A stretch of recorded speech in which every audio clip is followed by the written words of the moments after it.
अस्सलाम वालेकुम फ्रेंड्स, आज मैं अपनी किचन में बनाने जा रही हूँ आलू चिकन कोरमा रेसिपी।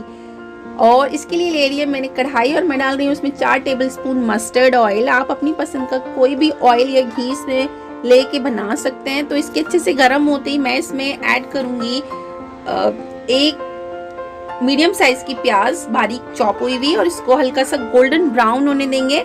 और गोल्डन ब्राउन होने के बाद हम इसको अपनी ये देखिए, आप देख सकते हैं गोल्डन ब्राउन होनी शुरू हो गई है। तो आप देख सकते हैं गोल्डन ब्राउन हो चुकी है। मैं निकाल रही हूँ इसे प्लेट में और फैला कर रखेंगे, इस इस्तेमाल करेंगे बाद में। मैं डाल रही हूँ इसमें 4 से 5 लौंग, 10 से 12 काली मिर्चें, 2 तेज पत्ते, 2 दालचीनी के टुकड़े, 2 बड़ी छोटी इलायची, 1 बड़ी इलायची। और इन गरम मसालों को हम अच्छे से धीमी धीमी आंच पर क्रैकल होने देंगे। तो आप देख सकते हैं कितने अच्छे से हल्के से मीडियम टू लो फ्लेम पर क्रैकल हो रहे हैं। इनके अच्छे से क्रैकल होते ही मैं इसमें ऐड कर रही हूँ 1 टेबलस्पून जिंजर गार्लिक का पेस्ट। इसका हल्के सा कलर चेंज होते ही तो मैं इसमें ऐड करूंगी 1 मीडियम साइज प्याज का पेस्ट, और इसको तब तक सौते करूंगी जब तक ये हल्का सा कलर चेंज नहीं कर सकते। और जैसे ही कलर चेंज हो जाएगा तो हम इसमें बाकी पाउडर मसाले ऐड करेंगे। तो वो है इस तरह के, ये आधा टीस्पून हल्दी पाउडर, 1 टेबलस्पून भर के मैंने लिया धनिया पाउडर, 1 ही टीस्पून मैंने ली है लाल मिर्च पाउडर, 1 टेबलस्पून लिया है नमक आप अपने टेस्ट के अकॉर्डिंग कम या ज्यादा कर सकते हैं।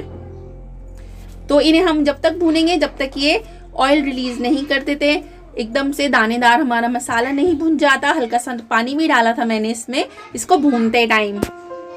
तो मैं इसमें ऐड कर रही हूँ अब 400 ग्राम चिकन विद बोन्स। आप बोनलेस भी ले सकते हैं। और इसको हम अच्छे से भूनेंगे जब तक ये इसकी जो रॉनेस है वो खत्म नहीं हो जाती। जो मैंने भुनी हुई प्याज ली थी उसको हल्का सा मिक्सी के जार में डाला, ग्राइंड करा और इसमें ऐड कर दिया। और इसे जब तक भूनेंगे हम जब तक ये ऑयल रिलीज नहीं करता।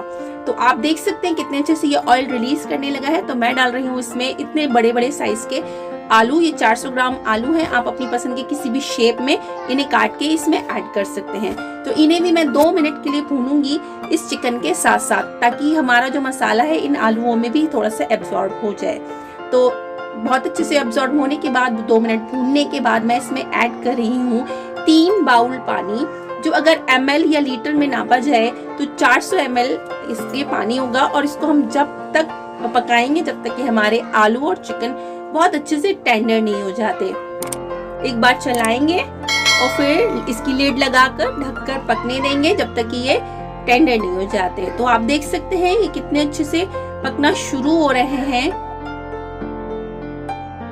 ये अब कितना अच्छा बॉईल आ रहा है। और इसको 10 मिनट बाद आप देख सकते हैं कि कितने अच्छे से हमारा आलू टेंडर हो चुका है। ये फोक कितने अच्छे से आलू के अंदर जा रहा है, इसका मतलब ये बहुत अच्छे से टेंडर हो चुका है।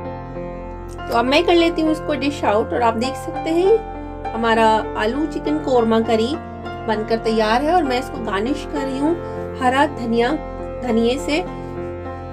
तो आप मेरी इस रेसिपी को अपने घर में जरूर ट्राई करें। अगर मेहमान आ रहे हैं तो झट से ये रेसिपी बनाएं और उन्हें एक नई रेसिपी से उनको डिनर करा सकते हैं आप। तो मेरी इस रेसिपी को अपनी किचन में ज़रूर ट्राई करें, अपनी फैमिली के लिए बनाएं, खाएं, खिलाएं। और मेरे चैनल को लाइक करें, शेयर करें और सब्सक्राइब करना ना भूलें। तो मिलते हैं अगली किसी इंटरेस्टिंग सी रेसिपी के साथ। तब तक के लिए अल्लाह हाफिज, शब खैर।